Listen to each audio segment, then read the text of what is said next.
Mesdames, Messieurs, bonjour. Vous êtes sur JMTV+, dans le bœuf bourguignon qui aujourd'hui s'est un peu ndoléisé en recevant quelqu'un que vous aimez beaucoup et qui va bientôt vous faire très mousser du côté de Paris. Et cette personne, oui, vous l'avez remarqué, il s'agit d'un général, un vrai. Pas besoin de galon pour être général, comme lui. Il suffit d'avoir du verbe et on devient général et de faire respecter. Il s'agit du général Valsero. Hello man, comment ça va? La bouche pleine, ça fait pas sens. Ça va faire, ça va la faire, t'inquiète pas. Sérieux, la bouche pleine, ça fait pas sens. Mais c'est bien quand tu manges parce que tout d'un coup, tu es détendu, tu vois. Ouais. Je me sens, la plupart du temps, je fais des émissions et tout, je suis un peu très dans le sérieux du truc. Mais quand tu bouffes et tout, après c'est d'une dolette, tu vois, même si tu es nerveux, ça te détend le visage comme ça et tout. Et c'est ça qui m'arrive en ce moment. Là, ça va briller, j'aurai des yeux qui papillonnent. Bon, C'est top. juste à côté de toi, une dame qui t'apprécie beaucoup, qui est venue de Bruxelles spécialement pour l'émission avec toi, c'est Andorette. Bonjour Andorette. Bonjour Jackie Moifo. Comment ça va? Très bien, merci. Et Très vous? très bien. Bon, tu étais avec Valsero tout récemment à Bruxelles dans un truc, j'ai vu les images et puis je me suis dit que je t'invite pour recevoir Valsero. C'est un honneur pour moi d'être là avec lui pour partager ce moment. Bon, tu as entendu, hein? Ah bon? Bon, mangeons-en un bout. Ouais, écoutez. Toutes les manières, j'avais prévu de manger ici, Voilà. donc j'ai presque pas mangé. Mon gars, tu es à la maison, tu fais comme tu veux. Mais après cette bouffée, je vais te demander 1 minute. Je vais nous demander une seule minute. Sérieux? Oui, tu sais pourquoi? Tonton Christian. T'as vu? C'est vraiment une merde. Christian Pendey Koka, qui vient de nous quitter il y a quelques jours. Un homme que j'ai reçu ici en décembre 2019. Quelqu'un qui va forcément nous manquer, qu'on aime ou qu'on n'aime pas. C'était un grand homme. Je propose que nous gardions quelques secondes de silence en sa mémoire.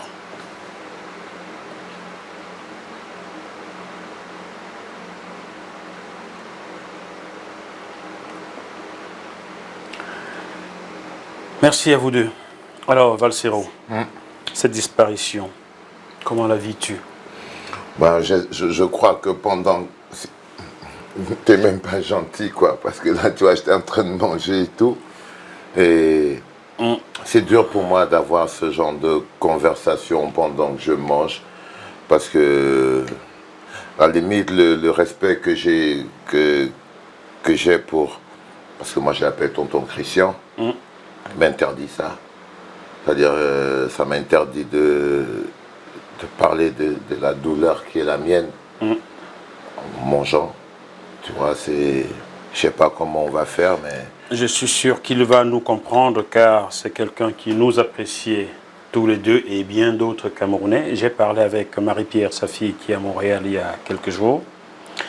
Donc c'est une douleur pour nous tous, mais je suis sûr qu'il voudrait que nous continuions l'œuvre qu'il avait commencée avec vous, je pense. Tu m'as mis dans la merde, Jackie. Je te promets, là, je suis totalement perturbé. Oui, mais on pouvait ne pas parler de Christian Pendey Koka, c'est pas possible. J'en sais rien. C'est dur. J'en sais rien. À la mémoire de Christian. Voilà. Yeah. C'était un grand. On va dire ça. C'était un grand. C'était un grand. Tu vois, quel que soit... C'était un grand.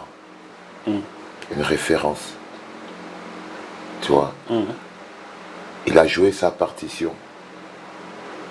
Et il a joué pour le peuple. Si tu retiens quelque chose d'autre d'un homme qui a fait ce sacrifice, ne serait-ce que pour une seconde de sa vie, c'est que tu ne connais pas reconnaître la grandeur. Et quelqu'un qui ne connaît pas reconnaître la grandeur ne sera jamais un grand. Tu vois? C'est ce qu'on va garder de lui, c'est ce que je garde de lui. Tu vois? Tout le reste, c'est le parcours. C'est le parcours. On mène un parcours compliqué. On met une lutte difficile, avec des coups, mais les plus bas possibles. Les agressions sont pas seulement physiques, mais elles sont parfois humaines et psychologiques parce qu'on y investit de nos personnes, de nos personnalités, de notre humanité. Donc ça peut nous toucher humainement de manière forte. Les décisions qu'on prend. Et il en a pris de grandes. Soutenir Maurice Kamto était une énorme décision. Comme toi. Et pour ça, tu vois, il n'y a pas plus grand que tu. Et décider de soutenir et accompagner le plan national de résistance jusqu'à ce niveau-là. Non, frère, je suis désolé. Tu retiens rien d'autre d'un monsieur comme celui-là, à part ça. Tu vois, c'est le sacrifice ultime et suprême. Il l'a fait. Et il en est mort. Il ne faut pas vous tromper, c'est-à-dire, ça abîme la santé. C'est pas une activité qui n'a pas de conséquences sur le bien-être psychologique, la santé et tout. Pour quelqu'un de son âge, je crois qu'il était très préoccupé psychologiquement par le combat qu'il menait et tout. Et ça a beaucoup d'effets sur la santé. Tu vois, on vieillit plus vite. Tu vois, on dort moins. On a plus de stress, on fait plus de réunions. On discute plus longtemps. Tu vois, tout ça, c'est des choses qui vous abîment la santé. Et parfois avec des gens qui ne comprennent pas grand-chose. Bah, tu vois, ça fait partie du taf. Tu peux discuter toute ta vie avec des gens qui ne comprennent pas grand-chose. Mais c'est aussi ça ton travail, de le dire jusqu'à ce qu'ils comprennent, quitte à mourir en essayant. Tu vois ce que je veux dire? C'est ça qui prend la santé. C'est de se dire l'autre va devoir comprendre et que mon travail, c'est qu'il comprenne. C'est de ne pas se dire, ah oui, s'il ne comprend pas, c'est son problème. Tu vois, quand tu arrives à ce niveau-là, de dépasser le cap de s'il ne comprend pas, c'est son problème. Mais tu entres dans le cercle très fermé de s'il ne comprend pas, c'est parce que je n'ai pas encore suffisamment bien expliqué. Là, tu es sur la roue jusqu'à la fin de ta vie, frère. Tu vois. Et là, c'était un peu ça, tonton Christian. Et voilà, ils sont nombreux comme ça. Chers téléspectateurs, après un tel hommage, on comprend que Christian Pendey Koka restera dans nos mémoires. Comme disait Jean d'Ormesson, ce qui est de formidable dans la mort, c'est la capacité de ceux qui sont partis à rester vivants dans la mémoire de ceux qui restent. Donc, Christian est parti, mais il est toujours dans nos mémoires, donc dans nos vies. Bon appétit, mon frère. Merci. Voilà pourquoi on doit manger pour lui, pour nous. Merde. Ça, c'est de manger ensemble, les gars. Tous les jours, on dit... Excusez-moi, j'avais vraiment envie de dire ce truc. C'était là. C'était ici, au niveau de ma bouche. C'est-à-dire le vivre ensemble et le manger ensemble. Là, on est au manger ensemble. Voilà. Tu veux le communiquer à quelqu'un, à quelques personnes, le manger ensemble? Non, j'en sais rien pour tous ceux qui ne mangent pas. En ce moment et tout. C'est pour dire à quel point c'est dur de manger ensemble parce que même la distance nous pose un problème. Non, je rigole. J'avais juste envie de faire cette vanne sur le manger ensemble qui est une vraie problématique au Cameroun. Les gens, ils nous vendent beaucoup de vivre ensemble. Ils s'y accrochent. Et on a fini par se dire on veut bien vivre ensemble. Mais vous voyez. Mais mangeons aussi ensemble. Mangeons aussi un peu ensemble. C'est ça vivre ensemble parce qu'on ne peut pas vivre ensemble si on ne mange pas ensemble. Tu vois? Ouais. C'est vraiment un truc mathématique, c'est simple. Si tu veux vivre ensemble, c'est manger ensemble, c'est pleurer ensemble, c'est souffrir ensemble. Oui. Ça s'appelle vivre ensemble. Tu ne peux pas mettre vivre ensemble d'un côté et manger ensemble d'un autre. De l'autre. Non, ça ne se fait pas. Donc c'est pas de vivre ensemble, ça. Bon, chers téléspectateurs, il y a quelqu'un que vous ne voyez pas encore, mais vous le verrez d'ici à la fin. C'est un jeune confrère que j'adore, à qui je donne souvent quelques coups de poing, qui m'a souvent planté, mais vous le verrez à la fin. Il a accompagné Valsero ce matin. Voilà, c'est Landry. Vous le verrez bientôt. Le prince Charlie. Bon, j'ai cherché un peu de congolais sur toi là. On commence par là avant de parler de ton spectacle. Hein? Je savais qu'à un moment, ça allait tomber. Waouh. Don Valsero, Yeah. le général. Yeah. On pourrait t'appeler de fer aussi, non? Non, je suis un mec doux, frère. Tu es McDo, tu n'es pas Gaston Defer. Non, non, non, non. Tu es non. juste Gaston Abbé. J'aime même pas ce prénom, Gaston. Bon, d'accord, il vaut mieux pas. Ce Gaston Defer, vu tout le mal qu'il a fait aux Africains, bon. Je déclare que je n'ai rien déclaré. Ok, leur scène me regardait pas mal. Down, 7e enfant sur 12. Waouh, les parents travaillent pour le Cameroun, hein? Comme ça, c'est sur Internet, ça. Oui, ça c'est l'Internet, ça, c'est sûr. Il faut faire des recherches là-bas. Ouais, mais c'est la bonne réponse exacte. Bon, Mon père en a fait 12. c'est du bon travail pour le Cameroun. Bah, pour lui surtout, quoi. Je crois qu'il voulait des bras pour nettoyer la maison. Petit bâtard. Alors, pendant que certains voulaient des bras pour récolter le café qu'on a lu en dos blanc, lui qui consomme et qui fixe le prix alors que c'est le noir qui cultive, ton père voulait des bras pour nettoyer la maison. Bon, ça c'est formidable, ça commence bien ce bœuf bourguignon. Hein? Ok, tu as fait des études à Yaoundé jusqu'au secondaire, admis à l'École nationale supérieure des postes à Bouya, puis à Yaoundé. Est-ce que c'est ton passage à Bouya qui a forgé ton caractère de rebelle? Non. Mon passage à Boya m'a appris la liberté. De penser? Non, de la joie d'être libre. Même pas de penser. C'était pour la première fois, je partais hors de Yaoundé, un endroit où j'avais une très mauvaise étiquette, gangster guy.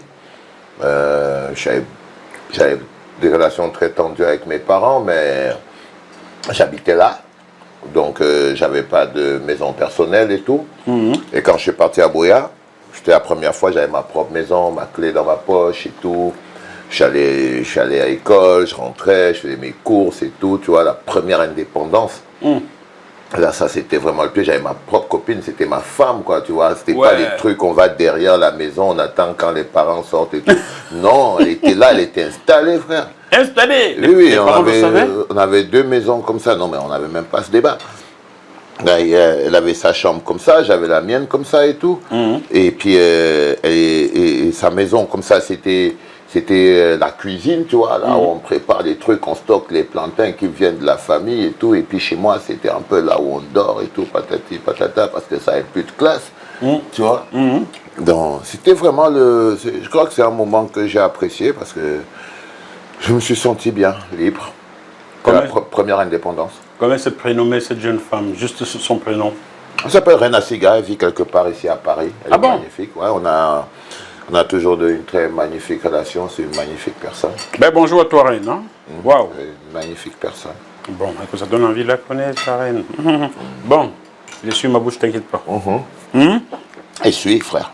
C'est déjà fait. Et tu obtiens ton diplôme en 2000. Donc tu aurais pu être parmi ces fonctionnaires qui nous cassent les pieds dans ce pays-là. Tu l'as été. Je l'ai raté. Je l'ai raté à la seconde presse, quoi.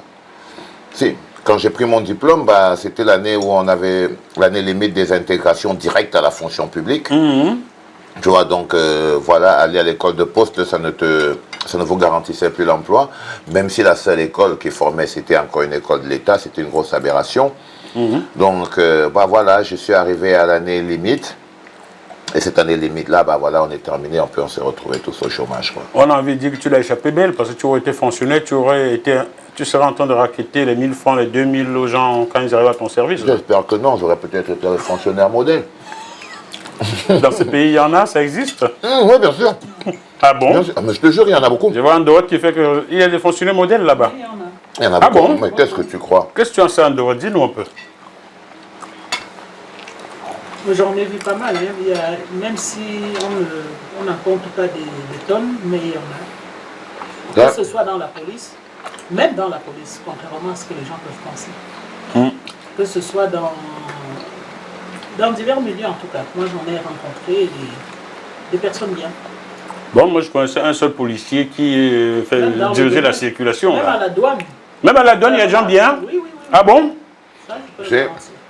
Le truc le plus intéressant à comprendre, c'est que la sociologie n'est pas une vue globale de l'esprit.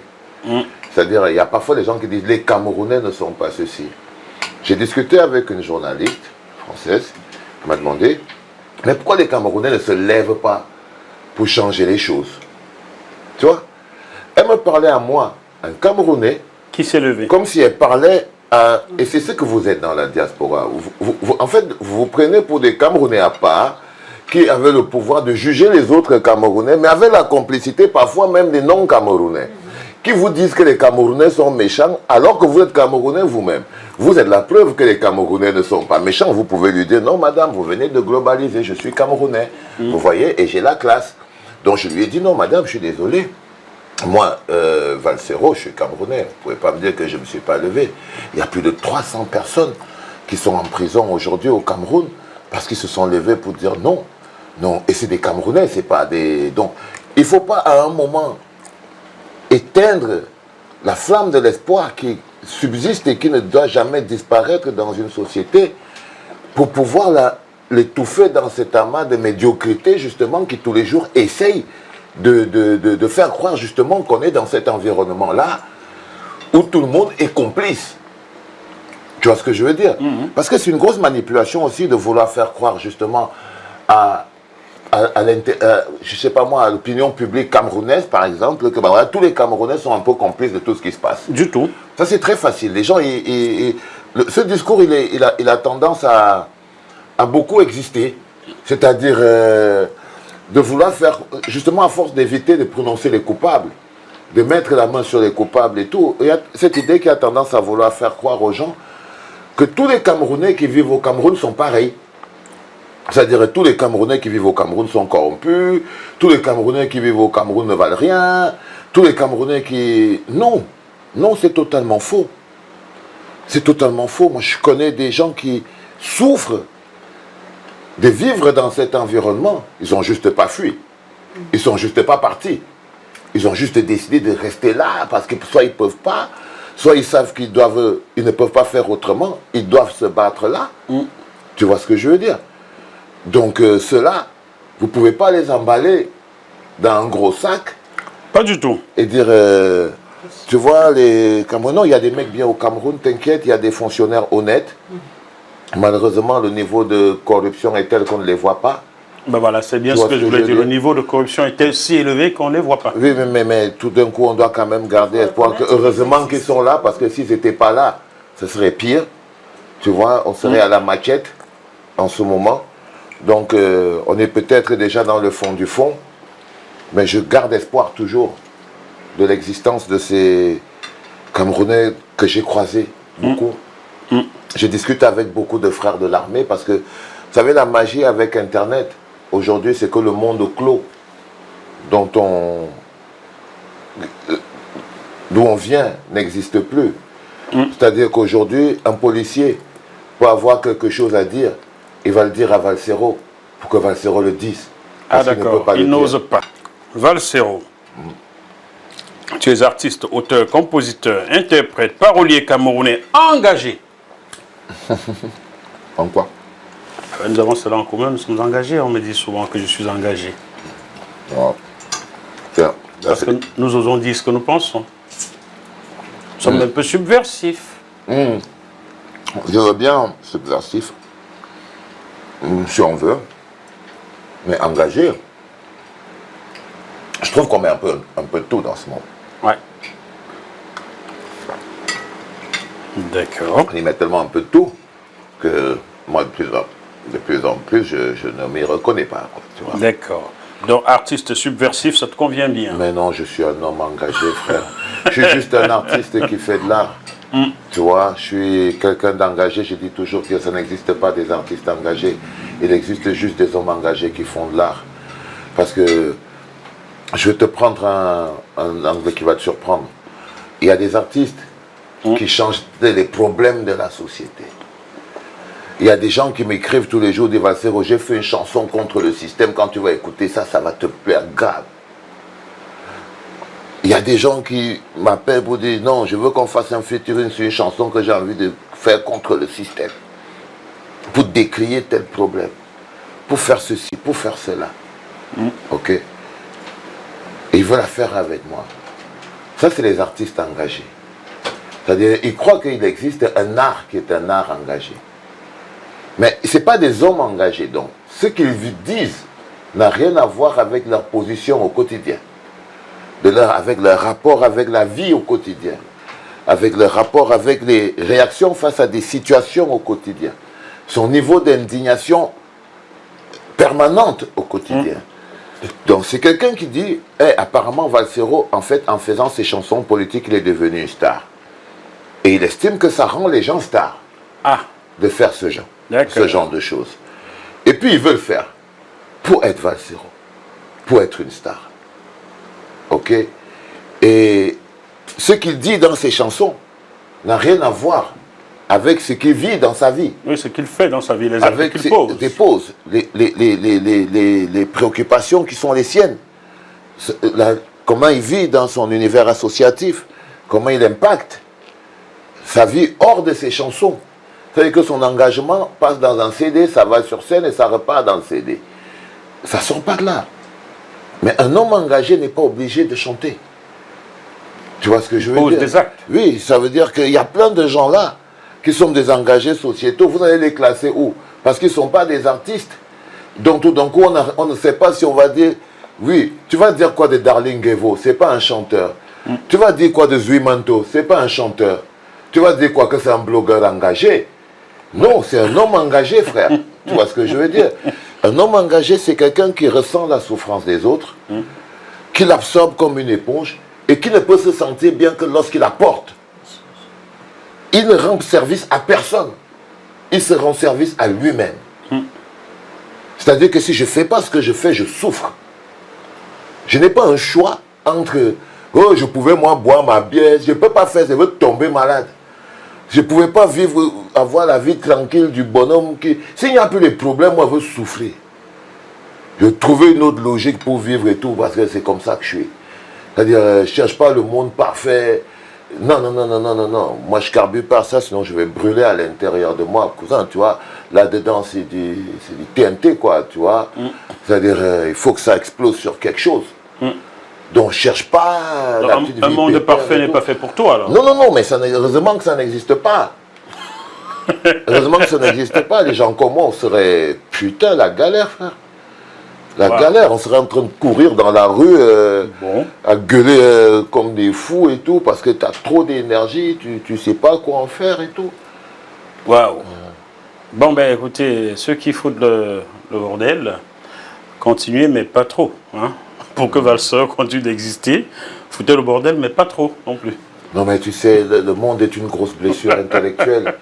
On essaye de... Tu sais, moi, je prends le monde dans le sens global du terme, quoi. Tu vois ce que je veux dire? Et on ne peut pas arrêter de foutre la merde parce que le monde serait une perfection robotique qui n'intègre pas l'humanité. Et les défaillances liées à l'humanité, c'est-à-dire que l'être humain est a beaucoup d'erreurs de fabrication. C'est pour ça que ce n'est pas des robots. Parce que si les êtres humains n'avaient pas des erreurs de fabrication, donc des imperfections qui, justement, prouvent que c'est des êtres humains, ben, excuse-moi, frère, on serait dans la standardisation, on serait dans ce monde de robotique. Non, il y aura toujours des connards, frère. Il y aura toujours des connards, quoi qu'il arrive. Mais un peu moins, s'il vous plaît. Bon, alors, on ne va pas s'attarder sur ton soutien au professeur Maurice Kamto et le séjour que tu as passé en prison. Je suis sûr que tu en as tellement parlé. Oui, ça fait un an. Frère. Un an. Ça va Combien de mois vous êtes sortis? Ça va me refroidir. Vas-y, serre-toi. Serre-toi. Mais il faut que les gens n'oublient jamais cela. Voilà. Tu t'es engagé à ce point-là. Bah ouais, c'était une bonne expérience quand même. Si c'était à refaire, tu la referais. Aujourd'hui, avec beaucoup plus de force. Tu sais, si j'avais pas l'impression d'être plus utile à ce que je fais à l'extérieur qu'à l'intérieur, je serais au Cameroun, frère. Ah bon?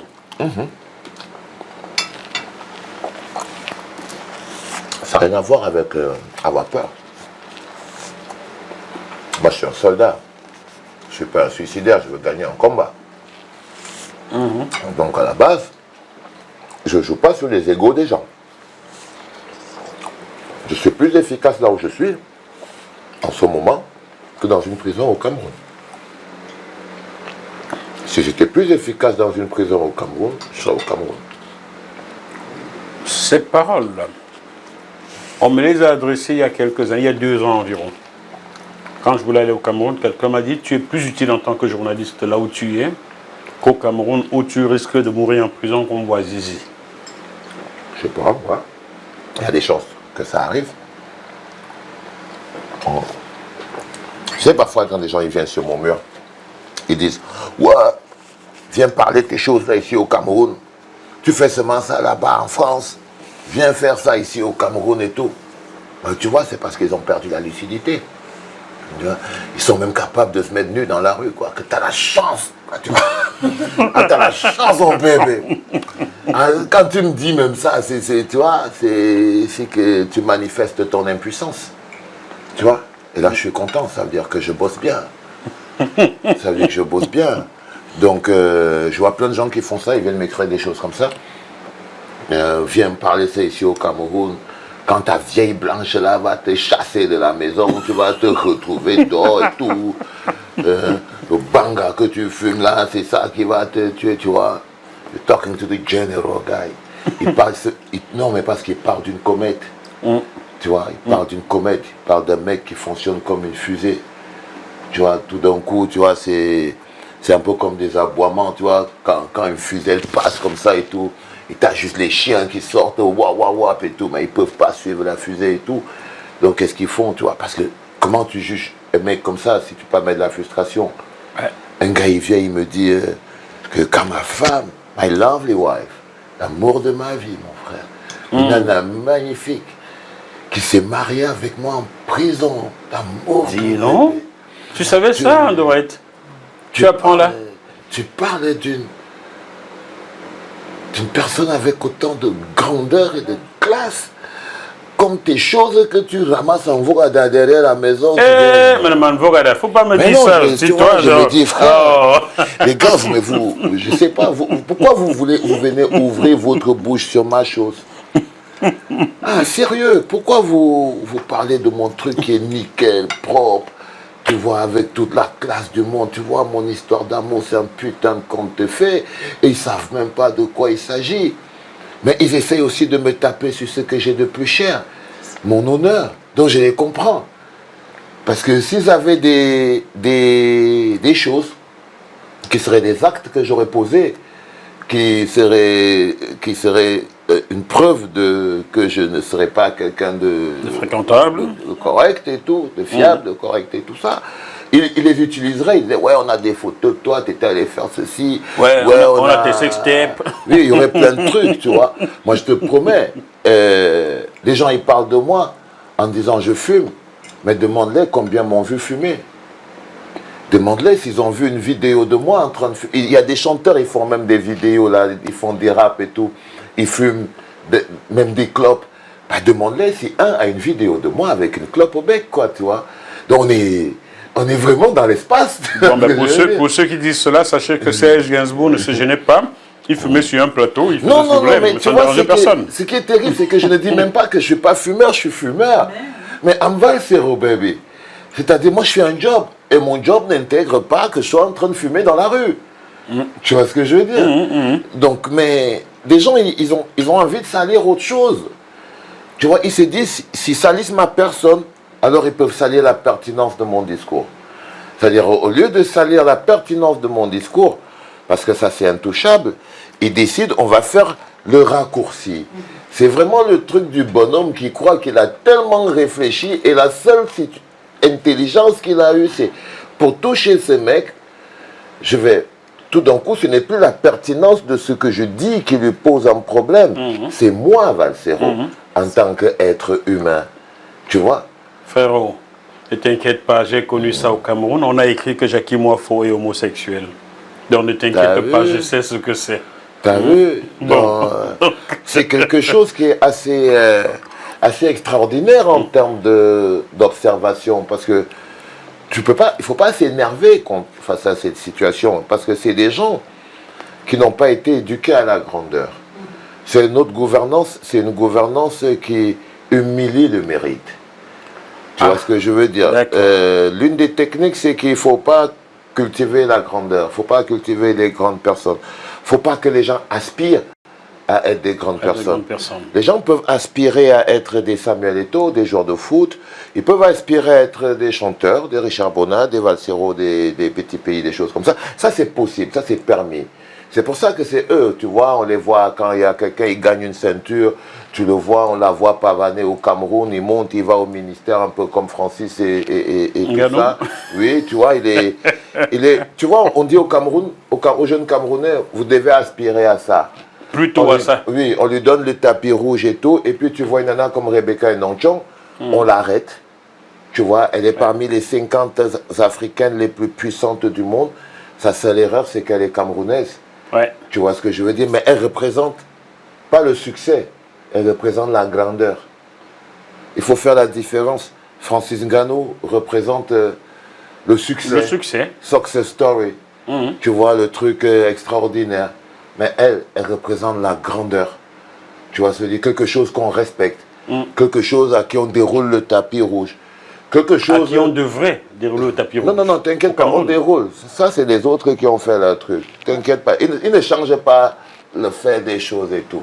Tu vois, ils ne vont pas nous faire employer les verbes à des temps et des conjugaisons qui nous font croire que non, on n'est pas perdu.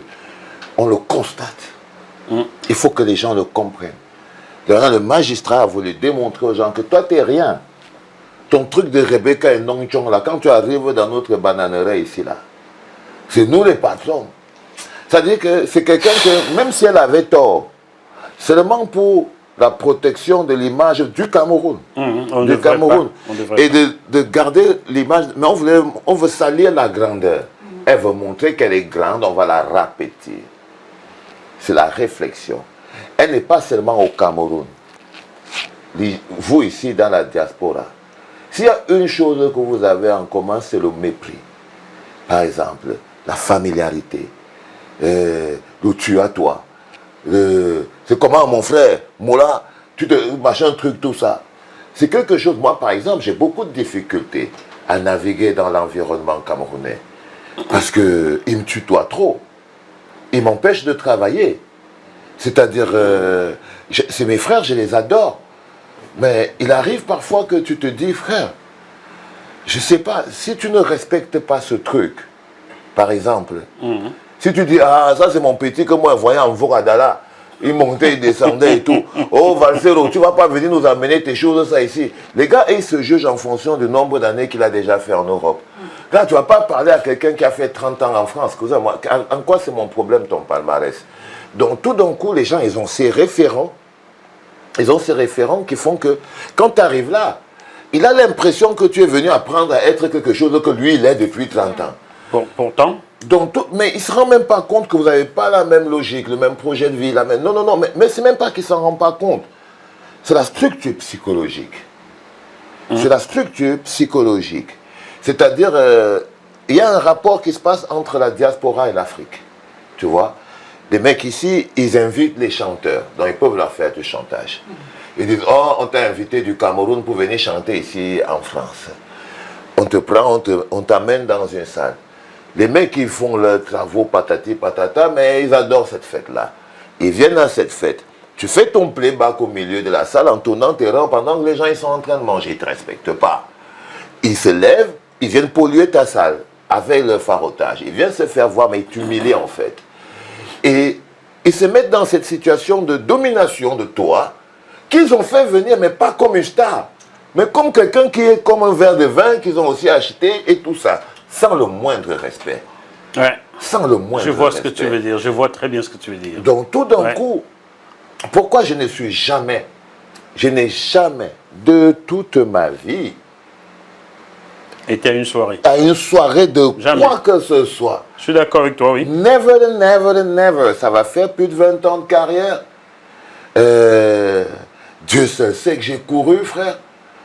Mais je n'ai jamais vu un endroit où les gens ne savent pas grow up people. Ouais. C'est-à-dire qu'ils n'arrivent pas. Tu peux être Valsero. En ce moment, ceux qui me regardent et qui se sentent menacés par moi, c'est la France. Ce que le peuple africain et camerounais devrait faire, c'est rise up. Te porter pour que tu mènes ton combat contre la France beaucoup plus grand. Mais ils vont démontrer à la France que tu n'es rien. C'est-à-dire, ils vont commencer à essayer. Ils doivent aller remplir le Zénith, par exemple. Je ne dois pas leur demander. La France doit se rendre compte qu'il y a une puissance africaine qui est là, qu'il y a un peuple qui est là, qui est puissant, qui a des valeurs, qui a des principes, qui a des choses. Ils ne sont pas que des vulgaires immigrés. Ils sont venus avec un bagage culturel et intellectuel fort. Ils sont ça.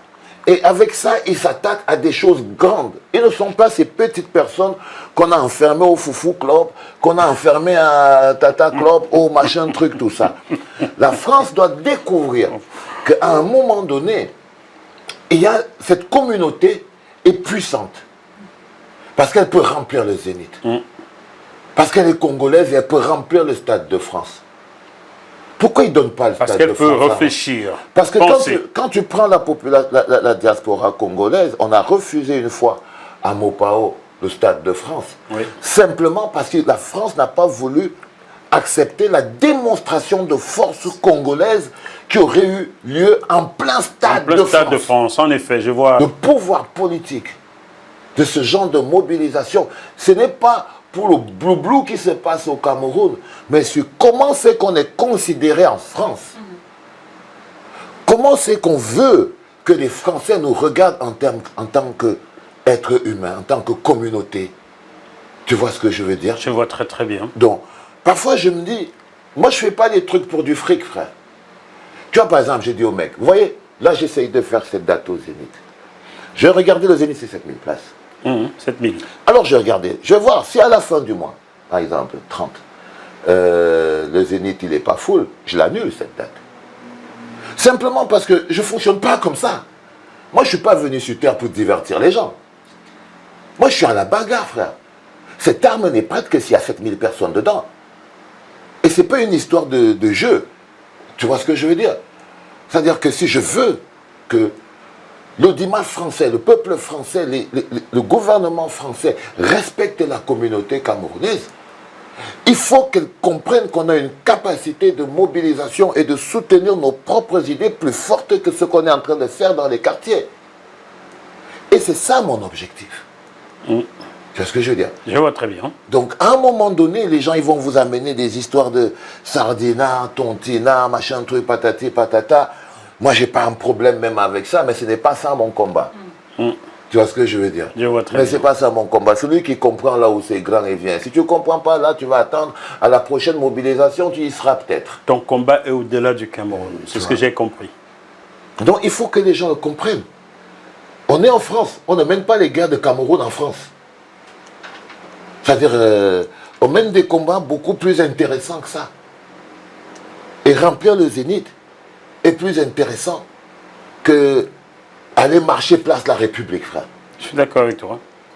C'est-à-dire, mettre 7000 personnes au Zénith de Paris, 7000 Africains là-dedans, est plus important et a plus d'impact sur la politique française en Afrique que aller être à 10 000 place de la République. 10 000 que la police ne va voir que 1000. À la place de la République, tu sais, la police voit toujours moins. Donc, il est important pour moi, je me suis un peu On a compris. lancé là-dessus, emballé, Tu es un peu tué, mon conducteur, c'est pas grave, car c'était la deuxième partie de Zénith. Je suis comme ça. Je te connais, donc je prends ce que tu me donnes. Bon, parlons de ta discographie. Après, on parlera de ce Zénith-là. Ta discographie, politiquement instable, lettre au président. Vas-y, mon gars, vas-y. Non, mais t'inquiète. Vas-y. Andorette, ton assiette est vide, là. Je gère, merci. Écoute, c'est bien, c'est une dame, elle ne mange pas beaucoup. Nous mangeons. Nous, les hommes, nous mangeons. Yeah. Politiquement instable. My first album. La first album, c'était en 2010, 2009. 2008, frère. 2008. Ah, t'as bugué sur tes notes. J'ai bugué. Écrivez bien sur Internet, c'est pas possible. Oh. Bon. 2008. 2008. Octobre. Politiquement instable. Tu t'as adressé à qui? Bon, déjà, moi-même, après on a fait une chanson qui s'appelait Lettre au président, mais j'ai définissé ma personne. Ce titre était une définition de l'être humain. Comment c'est que je me considérais dans l'environnement politique du Cameroun? Je me considérais politiquement instable parce que je ne trouvais pas ma place là-dedans. Et ça, c'était à ceux qui ont fait de moi. Et puis après, il y avait des thématiques assez particulières. Donc, une lettre au président et des tonnes de constats, comme ce pays tue les jeunes, comme la vie est dure, comme la corruption, comme qui sont ces jeunes. Tu vois, mais c'était vraiment la mise en place de ce qu'on a aujourd'hui. C'était le soubassement de ce que tu allais nous dire plus tard. La fondation, c'était la fondation, la base. Parce qu'après, là, tu as fait l'autopsie, là. Oui, mais avant, j'ai même fait une chanson qui s'appelait Réponds. Après, on a fait l'album L'autopsie d'un crime d'État. Réponse, c'était la deuxième lettre au président, après la première. Puis après, on a fait cet album 2010, Autopsie d'un crime d'État. C'était pas les jeunes, les vieux qui ne lâchent pas prise, là? Ben, c'était Spiritu les jeunes, ça c'était dans le tout premier album, Politiquement Mais c'est avec ça que je t'ai connu, le premier album. J'étais ici en France, j'écoute ça, je dis waouh, quelqu'un fait ça au Cameroun. Ouais, mais je crois que tout le monde m'a connu avec ça. Waouh! J'étais, le mec a fait ça. C'est le jour où je te vois, je me dis, ce mec vraiment, j'ai lu serrer la main, après je meurs, c'est pas un souci. Il a osé. T'as vu? Il a osé, bah attends, oui, mais tu as osé, mon gars. Dis donc, ça c'est formidable, ça, quoi. Après ça, tu nous as fait, il y a 6 ans, tu nous avais fait 33 ans de dictature. Là, ça fait 39 maintenant. C'était un single. Ouais. Ça s'appelle Émotion de soutien. Émotion de soutien. Émotion de soutien. D'accord, j'ai eu peur. Émotion de soutien, j'ai écrit cette chanson à La Havane, j'étais à Cuba. Et tu vois, c'est fou parce que ça n'existe plus beaucoup au Cameroun en ce moment, mais c'était à la mode d'émotion de soutien. Un mécanisme de conservation de pouvoir et de lavage de cerveau, c'est-à-dire des gens décident à la place des autres. C'est-à-dire que par la bouche des élites du Mfundi, des populations du Mfundi, les populations du Mfundi décident de soutenir le chef de l'État. Donc on met des noms de plusieurs bonhommes qui sont là, ils peuvent être préfet, maire ou sous-préfet, n'importe quoi, tout le monde met son nom en dessous, et ça fait une motion de soutien. Mais tu as un peu tout, hein. Tu as des ministres, mais tout le monde met son nom. Des danseurs, des samba. Si c'est dans ton village, tu mets ton nom et tout, mais c'est un super gros braquage. C'est-à-dire que psychologiquement, c'est l'un des plus gros braquages. En fait, ces motions de soutien vont dans le journal officiel et tout, et où on dit, ouais, les populations du Dja là-bas ont décidé de renouveler leur confiance au président de la République. Donc, il y avait ça commencé. Et puis un jour, j'étais à La Havane, et je sais pas, je regardais Internet et tout, il y avait une énième motion de soutien encore et tout ça. J'ai écrit cette chanson, je crois en 2-3 jours comme ça et tout. J'étais de passage au Cameroun, je l'ai enregistrée. Mais ouais, elle avait toute sa place. Elle a toujours, hein? Toujours, elle m'avait un peu plus même encore. En plus, tu en veux. Moi, j'en veux. Ouais, ça c'était des singles toujours. Je reste toujours sur ce que j'ai à dire. C'était un titre d'un single. À un moment, j'ai pu faire beaucoup d'albums. Je fais des singles parce qu'en fait, moi, je fais de la musique comme je parle. C'est-à-dire, je ne structure pas ma musique en album. Tu vois, quand je peux faire un album, je le fais et tout. Mais généralement, quand il y a une situation, il y a quelque chose qui me dérange, moi, j'écris une chanson. Tu vois ce que je veux dire? Je suis comme ça, c'est des armes que je tire. À chaque fois, tu vois, s'il y a quelque chose qui se passe, je dégaine et je tire. Je te comprends très bien car je suis un peu comme toi. Tu ne le sais pas, tu vas l'apprendre maintenant. Je suis membre de la SACEM. C'est ce que ça veut dire. Bah, c'est la société pour les droits. Les droits d'auteur. Donc, je suis auteur, compositeur, interprète. Et moins subversif que toi, mais c'est pas loin. C'est pas du tout loin. Donc, je viens de monter mon groupe de répétition. Hier soir, j'étais en discussion avec 2 d'entre eux. Voilà, ça va bientôt commencer. Mais bon, j'irai prendre des cours chez toi. Surtout si tu me parlais des dictatures. Ouais, comme tu sais, la dictature, on la vit, frère. Quand tu vas au Cameroun, tu sens. Pas qu'au Cameroun. Enfin, comme exemple. Tu sens, tu n'as pas besoin. Non. Et maintenant, les loups sont sortis en mai 2021. Un single toujours, on en a sorti plusieurs derrière. On a fait Les loups sont sortis, on a fait Levez-vous, on a fait Ils ne savent pas, puis après on a fait Le président est mort. Tu vois, c'est. Comme je te dis, moi je tire, quoi. C'est-à-dire, j'ai aucun souci à attendre de sortir un album. Si je mettais tous ensemble, ça ferait un album, mais moi je ne fais pas de la musique pour vendre. C'est pour ça quand je dis aux mecs, écoutez, il faut venir aux Zénith, arrêtez vos conneries. C'est-à-dire, c'est pas votre fric qui m'intéresse. Tu vois, on va vraiment à une bagarre beaucoup plus grande. Vraiment, vous me voyez bien, si votre fric m'intéressait, je serais en train de vous parler autrement. Tu vois ce que je veux dire? Une pute, ça remue son cul, ça bouge pas sa tête. Mais vous voyez là, je suis en train de bouger ma tête. C'est parce que je ne suis pas en train de faire la prostituée. Je crois qu'on a un super challenge en tant que Camerounais d'abord et en tant qu'Africain après, ici, en France, à montrer une image autre de nous. Parce qu'un petit peuple qui ne peut pas ramasser 3 blancs pour dire viens, je vais te présenter le meilleur rappeur du Cameroun, c'est que dans ton pays, rien n'a de la valeur. Tu vois ce que je veux dire? Si vous restez chez vous et vous ne pouvez pas dire à votre voisin blanc, votre employeur, votre ami français ou congolais ou machin, dire que hey, frère, le général est là, quoi, tu vois, viens. Parce que nous, on ne s'appuie que sur des valeurs. Le seul continent des rap, c'est en Afrique que les gens ne s'appuient pas sur des valeurs portées par des êtres humains parce qu'ils sont fondamentalement jaloux. C'est-à-dire que pour eux, il ne peut pas dire à un autre, à son voisin blanc, que non, là, tu vois. Moi, je me rappelle quand j'étais au Cameroun et qu'un chanteur français venait en France, venait à Yaoundé, il devait chanter même au centre culturel français. C'est un ami français qui m'appelait pour me dire que non, il y a Jean-Jacques Guillaumet qui va venir. Je ne sais pas d'où ce bonhomme sort ni d'Adam. Qui n'est même pas connu en France. Ah non, je ne sais même pas d'où il sort ni d'Adam ni d'Ève. Mais le gars, il a au moins 5 billets à me donner pour me dire, tiens, il faut venir voir, il est bien. Et tout ça. Parce que c'est des gens qui connaissent ce qu'on appelle la domination culturelle. Ils connaissent ce qu'on appelle s'imposer dans l'esprit des gens. Te voilà avec 5 billets en poche en train de chercher encore toi-même tes copains au quartier pour dire, hey, les gars, il y a un grand chanteur français qui va venir là et tout, j'ai les billets, vous voulez venir. Mais vous arrivez ici, tu entends quelqu'un qui est bon, va boycotter ta chose. Là. Tu vois ce que je veux dire? Pourtant, le dimanche, il va aller donner l'équivalent de cette somme-là à l'église ou bien dans une soirée. Ça veut dire qu'ils vivent encore dans un environnement un peu où il faut encore éduquer les gens, tu vois. C'est pour ça qu'on doit pas seulement parler de ces situations, mais créer des moments pour pouvoir guérir ces situations-là. Waouh. Tu vois ce que je veux dire? Pour pouvoir guérir ces situations-là. Ici en France, ce n'est pas les Camerounais contre les Camerounais, c'est eux qui croient ça.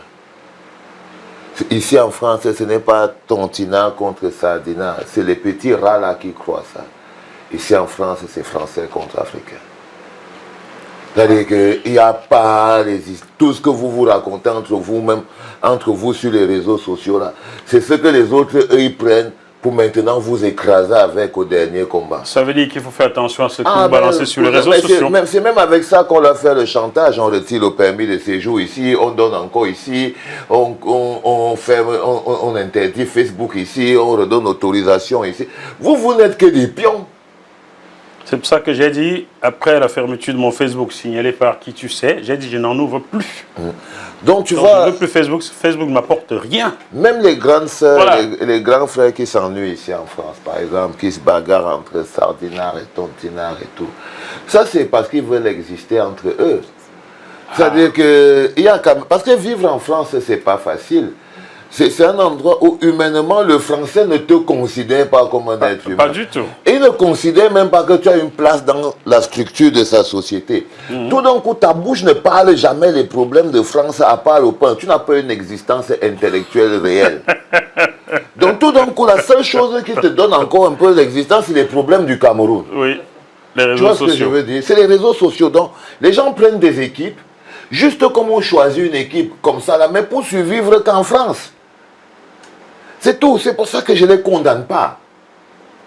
Oui, mais quand même, ils doivent faire attention. Mais non, ils doivent faire attention. Attention. Mais c'est de ça dont les renseignements généraux ne cherchent plus loin. Ils regardent vos Facebook, ils savent tout ce que vous avez mangé, ce que vous avez fait, ce que vous avez dit, ce que vous n'avez pas dit. Ben, écoute, est-ce qu'ils ont envie de faire attention? Est-ce qu'ils ont le projet de vouloir faire attention avec ça? Ils ont envie de vivre. Tu te lèves lundi, tu n'étais rien. En France, tu travailles toi dans ton hôpital. Ou bien dans ton truc, mais tu es une star sur Facebook. Frère. C'est éphémère, ça. Non, non, mais c'est un poison. C'est un vrai poison. Donc, il faut faire très attention avec... Donc, tout d'un coup, c'est le sujet qui a fait de toi star sur Facebook sur lequel tu t'accroches. Donc, tu vois des gens qui sont... Tu entends celui-ci, il te dit aujourd'hui que non, je suis un patriote. Non, il n'est rien. Il n'est rien. C'est le rien là même qui fait qu'il est en train de faire ce qu'il est en train de faire là. Parce que s'il était quelque chose, il serait en train d'être la chose qu'il doit être et tout. Tout à fait. Mais voilà, le mec qui se lève, lui, quand il a fini de parler son truc, il brandit passeport en disant que lui, il est français. Donc tu te rends donc compte que non, on est en train de parler avec des gens qui... Il faut faire super attention. Il n'y a même pas de cohérence dans ce qu'ils font. Il faut faire super attention avec tout ça. Et quand tu le comprends, tu dis ce sont mes frères et mes soeurs. Moi, tous les gens là, ce sont tous mes cousins, c'est mes petits cousins sardinats. Je les aime de tout mon cœur. Tu crois que quand je vois les gens là, tout ça, les Zoro, tout ça, c'est mes cousins. Tu as vu que tous sont venus ici en émission. Hein? J'ai invité tout le monde ici. Moi, hein? Même ceux qui m'insultent viennent ici, il n'y a pas de souci. Insultez-moi, pour venir, vous êtes tous nos frères. Non, moi je ne suis même pas dans cette logique-là. Je suis un blédard, frère. Ah, moi je suis un blédard, je suis un villageois du Cameroun. S'il n'y avait pas les cas de force majeure, je ne serais pas en train de me geler les couilles ici. Donc tout d'un coup, on n'a rien en commun qu'on est en train de voir et tout. Eux, ça c'est les problèmes des gens qui vivent en France. Tu vois, tout ce que tu vois là. Parce que quand tu entends là, quand tu pars au Cameroun, le tribalisme que les gens font ici, ça ne se vit pas au Cameroun. Hein. Ah, les gars bêtis sautent toujours bien les filles bamileke, escroquent toujours bien les filles bassa, qui eux-mêmes sautent bien les gars Aoussa. Il n'y a aucun... C'est-à-dire que tous vos conneries là, c'est pour exister ici sur Facebook, sur la toile. Oh mon Dieu, qu'est-ce que tu parles cru et bien. Qu'est-ce que je veux dire? Toutes ces choses que tu vois là, c'est des gens à un moment donné, parce que quand tu vis dans un pays qui t'ignore, en tant qu'être humain, tu vis en marge d'un pays. C'est-à-dire que quand tu traverses le 18e, tu as l'impression qu'on a enfermé les gens, on a mis l'enclos comme ça, là, on a dit que... Parce que si tu traverses la route comme ça, là, et tout le temps, putain, tu es même là vers les 19. Mes cousins, tu te demandes, qu'est-ce qui empêche que les gens, s'ils traversent la route, ils partent là-bas, là où c'est bien. Aussi. Ils sont remplis ici de ce côté. Simplement parce que c'est un enclos. Le système. C'est un enclos. Tu vois ce que je veux dire? Et les gens, ils veulent sortir de là. Ils veulent sortir de là. Il leur faut des centres d'intérêt. Il leur faut des choses qui donnent un sens à leur vie. Il leur faut des équipes de vie. Il leur faut des identités. Et c'est dur. Tu ne peux pas empêcher quelqu'un d'aller à la quête d'une existence dans un contexte qu'il ignore. C'est-à-dire que si tu as fait beaucoup, tu es passé à France 24. Ah oui, ça c'est... Oui, c'est-à-dire que si tu as beaucoup fait, pour l'Africain, on t'a vu à RFI. Je sais ce que c'est. Donc tu vis dans un pays, une société qui t'ignore. Ça c'est encore, quand tu parles de France 24, RFI, tu parles des gens qui ne sont pas totalement ignorés par la société. Parce que les autres là, eux c'est encore pire. Tu vois ce que je veux dire? Donc je suis un peu considéré parce que je suis passé partout sur ces trucs-là. Ah non, mais je te jure devant Dieu que... tu sais, frère, je suis quelqu'un d'assez choquant. Surtout quand je me sens bien. Donc il ne faut pas donner du vin aux gens quand vas-y, allez, à ta santé. Tu vois? Voilà. Mais... c'est le vide de ton verre, hein, Dorette. Hein? Le plus intéressant ici, c'est de savoir qu'est-ce qui se passe pour éviter d'en vouloir aux gens pour un oui ou pour un non. De se faire des ennemis pour un oui ou pour un non. Moi, mon problème, il est au Cameroun. Ouais. C'est un système grabataire de plus de 45 ans. La misère qui m'empêche de dormir, elle est au Cameroun. Les gens qui m'empêchent de dormir sont au Cameroun. Et crois-moi, frère, je n'ai aucun problème avec tous les autres cousins qui sont ici en France sur Internet. Pour moi, ils n'ont aucune influence sur ce qui se passe au Cameroun. Ouais. Eux, ils viennent mettre la bouche sur un truc où ils sont rien. Parfois, ils ne comprennent même pas grand-chose. Ah, crois-moi, ça, c'est quand tu cherches à exister, à avoir une vie, tu commences à entrer dans les problèmes, tchoukoum, sans savoir et tout, pour au moins avoir les problèmes. Parce que quand tu as des problèmes, c'est la preuve que tu existes. Quand les gens s'engueulent avec toi, quand les gens t'insultent, quand les gens... Donc, les gens, au moins, ça les fait exister. Parce que tel a les voices de tel a les nudes de tel a la réunion avec tel. Ils ont même déjà les réunions, et tout. Donc, ils commencent à exister. Ça se structure. D'autres créent des organisations. Ils créent des machins, trucs. Ils commencent parce qu'ils étaient rejetés dans... On sait que des jeunes au Cameroun qui s'expriment comme ceux d'ici finiront en prison. Est-ce que ce n'est pas cette non-possibilité de s'exprimer au Cameroun qui pousse ceux qui sortent et qui arrivent sur un territoire qui est doté d'un peu plus de liberté à se libérer comme ça? Je vais me faire dire ce que je pas dit. Non. Je ne suis pas sur cette fréquence de raisonnement. Politiquement, oui. Si les gens pouvaient parler au Cameroun, ils parleraient. Aujourd'hui, la prise de conscience politique veut que tous ces gens aujourd'hui portent la voix des milliers de Camerounais qui ne peuvent pas le faire au Cameroun. C'est pas de ça que je parle. Je te parle de vie en France. Je ne te parle pas de politique au Cameroun. Je te parle de communauté. Je te parle de diaspora. Ok? Je te parle des gens avec leur propre tare, leur propre problème. Ouais, ça n'a rien de politique. Ça n'a rien de politique. C'est un problème de structuration. Comment les gens vivent, comment ils se comportent, et qu'est-ce qui les pousse à vivre et à se comporter comme ça. Et j'essaye de leur apporter ce que j'appelle une solution. Parce qu'une fois que tu l'as compris, tu peux te dire, je sais ou je peux imaginer ce qu'il y a à faire. Donc pour exister, on ne peut pas qu'exister en s'insultant entre soi sur Facebook. On peut aussi exister en invitant tout le peuple de France au Zénith le 18 septembre. On va arriver sur le Zénith. Comme ma cousin, toute ma vie est liée. Il n'y a rien qui est... Je suis la roue de ma propre vie, frère. C'est-à-dire que tout est lié. Depuis la mort de tonton Christian dont tu m'as parlé au début, jusqu'à cette date au Zénith de Paris. Tout est lié. C'est-à-dire que ce n'est pas des activités parallèles, ce n'est pas des projets isolés. Non, non, non, non, non. C'est quelque chose, c'est pour ça que je dis ce n'est pas un concert, c'est une activité. Je vois qu'Andorette à côté de toi est studieuse là. On a l'impression qu'elle écoute le prof Andorette. Qu'est-ce que tu veux que je dise? C'est lui l'invité, c'est lui qui a la parole. Tu es venu l'accompagner et j'ai l'impression que... Je pense que tout ce qu'il dit, c'est tout ce qui est. Qu'est-ce que je dois dire? Je n'ai rien à dire, je suis tout à fait d'accord avec lui. T'as vu, c'est validé. Bah, ça passe à la poste. Mais c'est le bon sens. Comme on dit au Gabon, bassé. Et tu n'as pas besoin d'être un diplômé de Harvard pour ça, il faut juste avoir envie de le dire. Il faut juste avoir la liberté de le dire. On a beaucoup de compromis. Quelqu'un regarderait cette vidéo et te dirait, hey, Valsero, tu sais quand les Camerounais vont entendre comment tu parles comme ça, ils vont boycotter ton Zénith. Non. Il y a des gens qui ont... Donc, par exemple, mais moi, ce genre de barrière-là, ça ne me touche pas.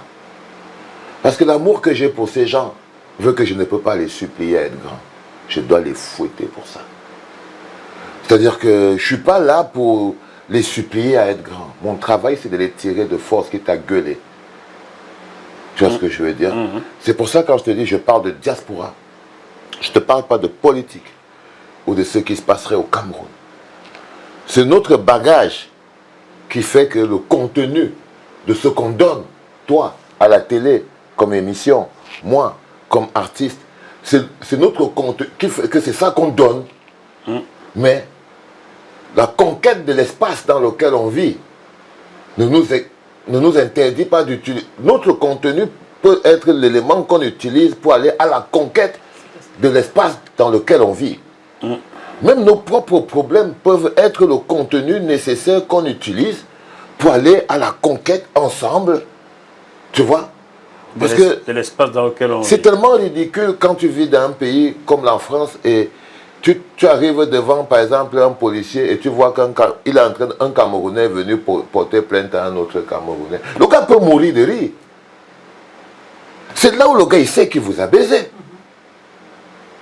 C'est-à-dire que tu entends quelqu'un, il te dit que non, il est au commissariat. Il est au commissariat, le policier, petit blanc, assis en faisant son malin. L'autre, il voit un bonhomme entre le Camerounais. Il dit qu'il vient porter plainte à l'autre Camerounais. Tu prends tes pieds, tu pars regarder au Cameroun. Depuis l'histoire du Cameroun, si tu as entendu qu'un Français est parti porter plainte à un Français dans un commissariat en France. Au Cameroun. Au Cameroun. Tu vas me permettre de saluer la nouvelle initiative de l'ambassadeur du Cameroun en Guinée équatoriale. J'ai vu une note circuler. Il est fortement déconseillé à un Camerounais de déposer une plainte dorénavant contre un autre Camerounais dans ce pays-là, sans passer par l'ambassade ou le consulat du Cameroun. Donc, quand on fait bien dans ce régime RDPC, il faut dire qu'on a bien fait. Cette fois-là, monsieur l'ambassadeur du Cameroun en Guinée équatoriale, vous avez bien fait. J'espère que votre collègue de Paris, monsieur André Magnus Koumou, sortira la même lettre afin que les Camerounais arrêtent de se taper dessus ici en France. Moi, je ne sais pas s'il a bien fait, mais il a fait son travail. Voilà. C'est-à-dire que c'est quelque chose qui... Tu sais, elle est magnifique, la société du mérite. Elle donne de l'air. tu parles de cette société où ce sont les gens du même coin qui entrent à l'ENAM, c'est ça? Une société du mérite, frère. Société de la méritocratie. C'est-à-dire, quand je te parle de quelque chose qui peut se traduire par une décision, par exemple, diplomatique. Tu vois, je t'en ai parlé sans faire le rapport. Mais je te parle d'une situation fondamentale qui, dans l'entendement, c'est pas acceptable. C'est pas acceptable. Tu vois ce que je veux dire? C'est-à-dire que quelqu'un se lève, un Camerounais, il se lève, et il va porter plainte à un autre camp. Mieux tu organises même un tchouki derrière le camp, on le tabasse, tu prends ton argent. Mieux tu lui fais un truc illégal, dans le noir, tu portes même plainte, tu viens à l'ambassade, tu organises n'importe quoi, tu l'arrêtes même avec les mains. Mais tu ne pars pas te plaindre chez l'ennemi. C'est-à-dire que je n'ai jamais vu ce que les Chinois, ils se comportent comme ça. Hein? Tu ne pars pas te voir des Chinois, bon, ça il doit exister, mais c'est extrêmement rare. Tu ne pars pas te plaindre chez l'ennemi. Tu se réjouiras en fait. Parce que dès que tu ne découvres pas, parce que le mot ennemi est fort, ça s'appelle le non-ami. Le non-ami qui tire sa force de la domination qu'il a sur toi dans votre capacité à être individualiste, égocentrique et à se taper dessus. Cette bagarre de Sardinat, Tontinat en plein Paris permet juste au Quai d'Orsay de mieux les contrôler, de savoir qui manipuler, de savoir qui est facile à manipuler. Et chacun d'entre eux reçoit sa petite visite. Même s'ils créent quoi, chacun d'entre eux, parce qu'ils ne connaissent pas le pays dans lequel ils sont. Tu vois ce que je veux dire? Je vois très bien. Donc ils vivent là, bon, et puis après il faut savoir que la non-existence, quand on parle d'une logique de non-existence, et que finalement, tu as le coup de fil qui te fait croire que tu viens de recevoir de l'existence, ça peut être un coup de fil du Quai d'Orsay, ça peut être un coup de fil de l'Élysée, ça peut être un coup de fil de la mairie, ça peut être un coup de fil de la sous-préfecture. Le coup de fil qui te donne enfin l'impression que tu existes. Bon. Et là, tu vois, on se comprend bien. Merci à GMTV+. Continuez de donner la parole à ceux à qui on la refuse.